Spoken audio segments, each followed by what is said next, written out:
My name is Abby Hall. I am a PhD candidate in economics at George Mason University. I currently live in McLean, Virginia, which is right outside of Washington, D.C. I am originally from Louisville, Kentucky. I went to an undergraduate university called Bellarmine University, which is in Louisville, Kentucky. And right now I am working on finishing up my dissertation and working on applying for a job, so I'm looking to be an assistant professor. When I first encountered economics, it wasn't actually until I was in college. And looking back on it, there had always been certain questions that had intrigued me, but I didn't really have the tools necessary to talk about them. And when I got to college and I sat down in an economics class, at first I remember being very confused, but after that, after a few weeks, really just started to understand the economic way of thinking. And after that, it was just like the entire world made sense. And after that, I was just totally hooked and recognized that it was what I wanted to do.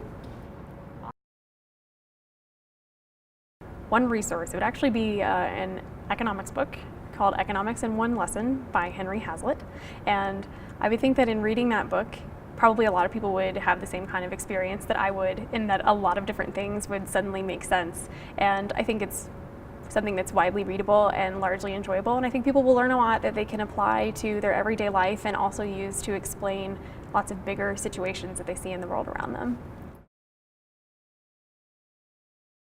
So I have a lot of favorite economists.